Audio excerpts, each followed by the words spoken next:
Hello, everyone. It's Nicole Johnson-Starr with the PTSD Retreat Radio Talk Show. Tonight we have been talking about cortisol, about toxicity through metals, and so much more. I really encourage you to go and listen to, we're talking about the 6 senses of PTSD. We started last week with parts A, B, and C of this part 1. And we are now going into D, E, and F, and this is the last and final segment for tonight. We're talking about cortisol, and one of our readers and on the PTSD Facebook page brought forward that she really wanted to know about cortisol because she has a friend that's very seriously affected, and she believes that cortisol is affecting her PTSD. And so I said that we would actually respond to that. Now, Pam, I'd like to hear from you first. How would you say that cortisol is affecting PTSD?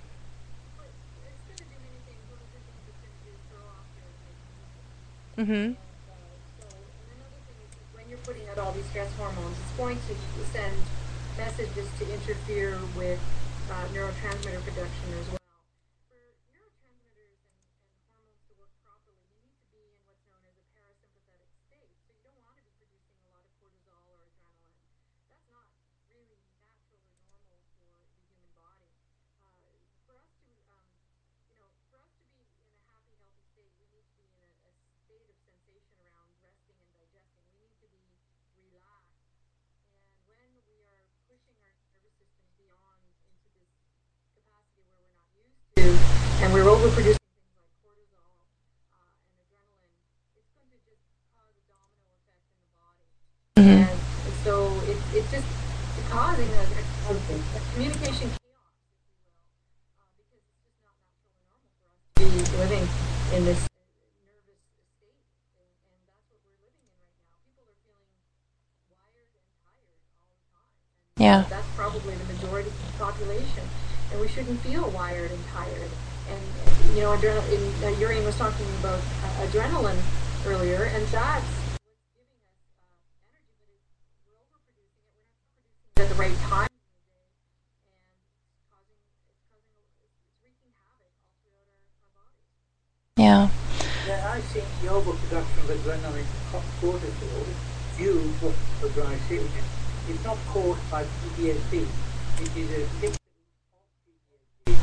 In other words, when you have unstable blood sugar levels, your body cortisol and adrenaline in order to feed the brain with sugar from sugar stored in your body. Cortisol feeds from fat cells and adrenaline due to glucose.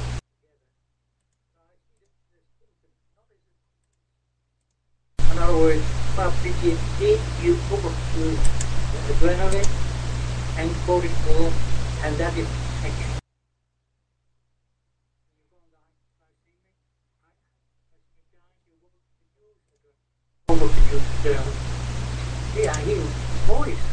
Yeah, that's something that's been going on a lot tonight.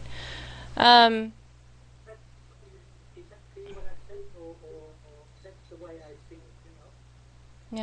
Another question that was also asked was about blank spots in their mind, and I believe that both of them are actually linked. So I'm going to go ahead and bring that up. There are so many. This is the question that was given. It says, a question about PTSD. There are so many blank spots in my mind. We were military, so we moved around a lot. I know places where I live, but I don't remember too much about them. Do you know if this is a symptom of PTSD? I know it is of old age, but I wasn't old back then. Well, memory loss is a symptom of hyperglycemia. It's simple as that. Mm-hmm.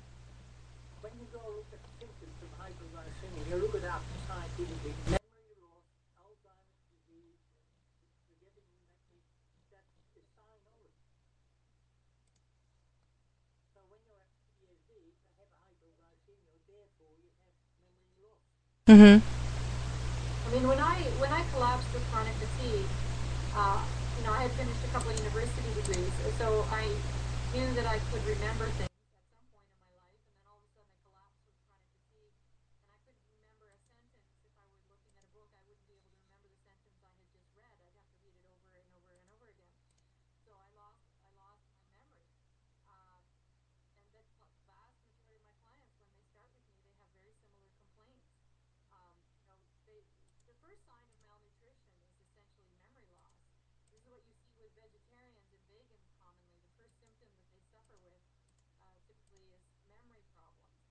And to get the brain tune back on again, Ian's right. You have to deal with the blood sugar control, and to do that, you need to return to eating 3 basic square meals a day, the way we used to eat before World War II, before we, started displacing animal foods and replacing them with more plant-based foods in our diet.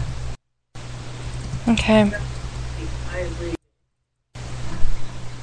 Please continue. Yeah, because it's really this excess consumption of plant-based foods that dysregulates blood sugar control. You have something called the glycemic load, and you can eat all of these allegedly, healthy carbohydrates. You can sit down and eat beans and salad, and carrots, and all of these more wholesome style carbohydrates. But they all contain sugar ostensibly, so if you eat too much at once, you're still going to dysregulate your blood sugar. The best to stabilize your blood sugar, you want animal fat and protein together the way nature designed it. And that's why when you're eating a meal, the center of the calories, the focus of your calories should be on animal fat. Animal fat that also not only best controls your blood sugar, but it's animal fat that also best supports your adrenal function. You need to, for example, use things like dietary cholesterol in order to produce your sex hormones as well. In the animal fat itself, you have vitamin A, and vitamin A is crucial for the production, for the conversion of the hormones to take place. You can't get vitamin A from carrots and tomatoes. That's beta-carotene. In order for this conversion of hormones to take place, you must get vitamin A, and that's the only way to get animal food. Okay. And of course, with animal food should be coming from pasture-raised sources, so that you make sure that the vitamin A is in there. Because the animal actually converting the carotenoids from the grass into the free-form, usable form of vitamin A that humans really do need in order to be healthy. Yeah, I have always found it very difficult to treat a vegetarian. And in the end, I said, no, if you're a vegetarian, I want you to go to another nutritionist because I don't believe it. I think it is damaging. And therefore, I don't choose to treat them. And it's worse when you're dealing with a sort of religion, I think. No, you're absolutely right, Yuri, and I won't work with vegetarians because I know that they won't get well. I can't work with them because they are very practical about their ideas, and when their mind controls their appetite, or it's very far gone. I prefer to send them to somebody else, Mm-hmm. The bulk of my clients are recovering vegetarians. They were either near vegetarian, or of course my sickest clients are the vegans. And it's you should see how copper toxic they are because they're just not eating enough red meat in the diet, so they're not getting their zinc to offset the copper. Yeah, we have a Facebook hypoglycemic website, hypoglycemia of Australia website on Facebook. There are quite a few vegetarians. They don't on a hypoglycemic diet, but they don't feel well. I want to tell them just because you're not eating meat, you're not eating animal fat. And then you get the arguments about, it's very bad, meat is bad, this is bad, and then, look, this is what if you want my advice, you have to eat a hypoglycemic diet where you include meat, chicken, eggs, animal fat, and so on. Otherwise, I can't help you. And that's Right, but Yuri, with vegetarians, I'll give you a little advice here. With vegetarians, they have to learn the hard way. When they are so dogmatic, when they're doing it for reasons where they actually, and it's great that they want to do it for altruistic purposes, but unfortunately they suffer because they end up with all sorts of mood issues, depression, anxiety. They end up with sleep disorders. The women, the men, their fertility is adversely affected. I guess I unfortunately have to see the worst case scenario of vegetarian women who happen to get pregnant when they were vegetarian, and I have to deal with the fallout in terms of seeing the children suffer with all sorts of mood issues, epilepsy, and so on. I see terrible, terrible things when women are vegetarian and pregnant. Yes. And by the time they land on my doorstep, I educate them, and they're ready by that point in time, and they're ready to hear. But when they're in the throes of vegetarian propaganda, unfortunately, really what you're saying is usually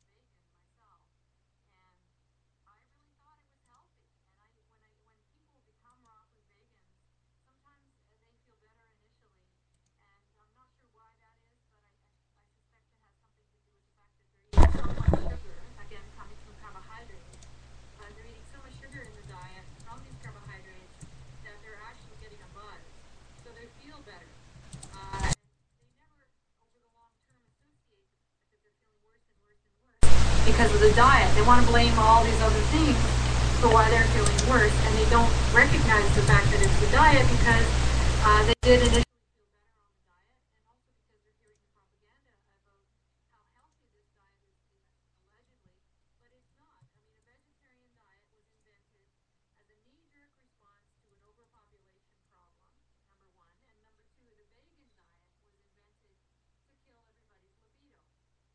So it's very clear intentions behind those two diets, but they were certainly not invented for health reasons. Well, I'm glad to hear this because I sometimes feel guilty when I say to a person, well, I can't handle veganism. It's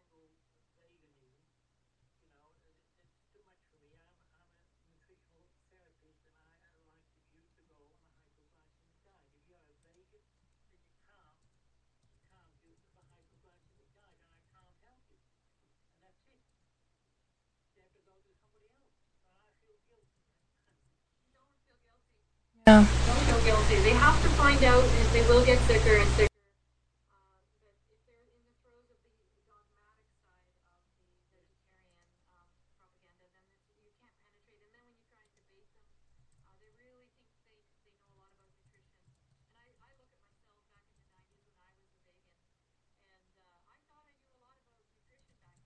And of course, in hindsight now, I realize I knew nothing about nutrition. And knowing what I know now about nutrition, I would never have become a vegetarian in the first place. You know, I seriously, when it comes to it, both of you, I get to say this real quick, is that each of you guys are focused on getting the individuals healthy. And that is what we get to have everybody focused on. Just getting them healthy. That's right. That's right. That's what we should be doing. And I think we have to do it at a grassroots level because there's just too much contamination happening up above at Health Canada, at USDA, at the corporate level, at the university level. There's too much contamination in there from industry and their agendas for profit. We see this happening with the food guide. I'm not sure if I mentioned this story last week, but a friend of mine who unfortunately passed away a few years ago, Dr. Louise Light, she worked for the USDA and developed the 1992 food pyramid. And when the draft of the food pyramid was presented to the Secretary of Agriculture, it said 3 to 5 servings of carbohydrates on top of the 5 to 10 servings that were desires of fruits and vegetables. Now, all of these carbohydrates on the food pyramid are set aside on fruits and vegetables, but keep in mind that the carbohydrates on the food guide, although it may be things like, you probably see things like wheat, grains and so on, in that category, they're still sources of sugar. So essentially carbohydrates are fruits, vegetables, and grains, right?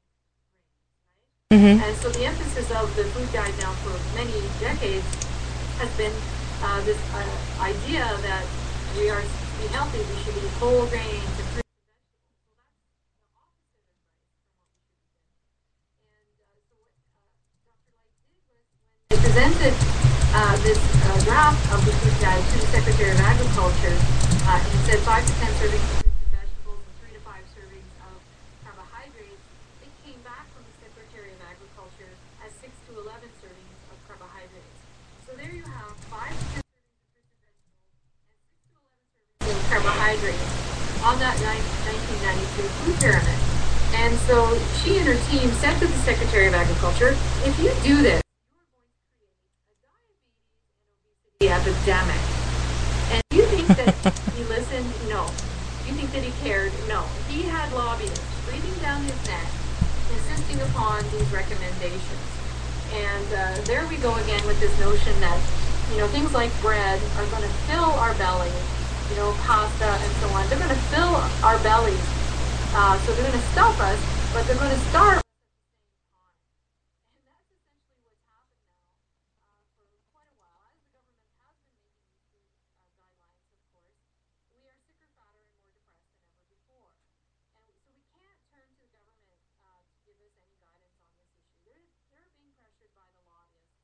What has to happen to change our food supply is, as you mentioned earlier, Nicole, is a revolution. We need a grassroots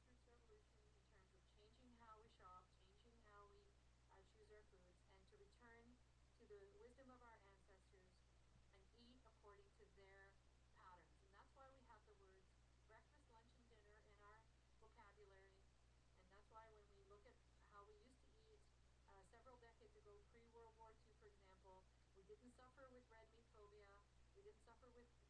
phobia, butter phobia, egg phobia, liver phobia. We didn't have any of those food phobias.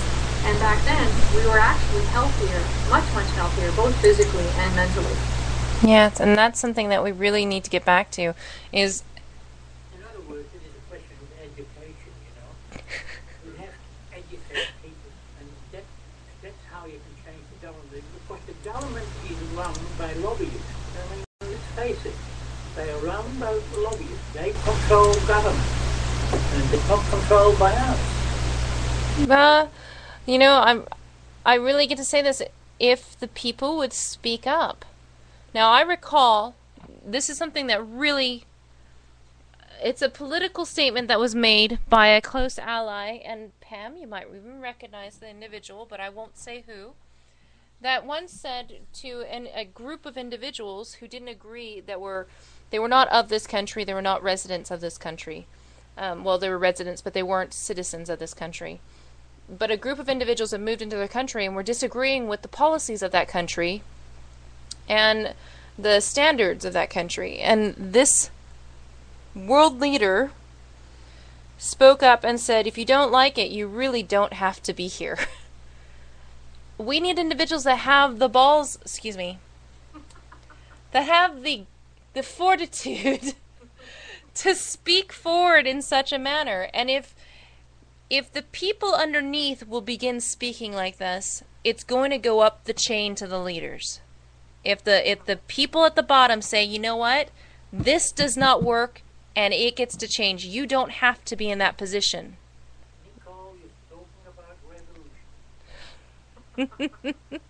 I'm actually talking about individuals using their God-given and constitutional rights. I have a politician who listens to me on the radio and he comes to my classes and he sees what I'm trying to do because I'm pretty sure he caught on when I was doing the radio show and I said, you know, we have a new psychiatric hospital that's being built here in London, Ontario. It's a multi-million-dollar facility, and I'm saying on the radio, I'm saying that this facility is not necessary if we would just teach people the fundamental principles of a healthy diet. And then, you know, until we actually get the proper education out to the people, this epidemic is going to keep getting worse and worse and worse and worse. And so I say to, you know, on the airwaves, I say, how is it that we're going to take care of all of these people as these numbers keep growing and growing and growing? So that means that the insurance companies are going to go bust. That means the government is going to have to keep getting bigger and bigger and bigger to take care of all these people, especially here in Canada under the socialized medical system. But it's going to happen in the private world as well. Like, how on earth are these people with depression going to be taken care of as long as we are not identifying the root cause of the problem? It's certainly not going to be medication, but it has to be by returning to common sense. That's why I use that term in the subtitle of my book, that we have to return to common sense if we're going to fix this epidemic. But then, maybe the climate change will solve the problem. We'll all disappear.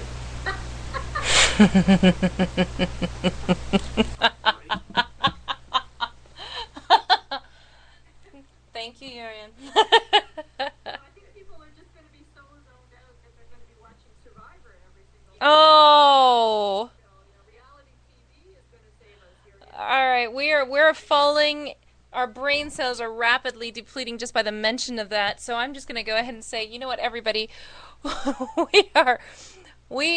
all of us are seeing that there gets to be change. And Pam, in your country, in my country, Urian, in yours, we all get to be a voice. And to the folks that are listening, I know we've got listeners, by the way, to our listeners now in the Philippines, Australia, Canada, UK, where are the other listeners in? Oh, Italy, Belgium, and there's one other country I know I'm forgetting, and I'm so sorry, but I want to say a very big thank you guys for listening so much tonight. And we're going to... Pam, Urian, you guys mind if I go ahead and cut this short tonight? Perfect. All right, I'm going to cut it there because if we start bringing up Survivor, we know things are going down the drain in a very, very quick fashion. So, before we deplete all brain cells, what was that, Urian? Educate. You can't stop education. That, People will educate True, we do need to be educated, but not by reality TV. So, in lieu of that, thank you guys all so much for listening, and a very warm thank you and good night from Nicole Johnson Starr, Pam Colleen, and Urian Plessman. This has been the PTSD Retreat Radio Talk Show. Good night, all. Good night, everyone. You guys are terrible. Bye-bye. Bye-bye.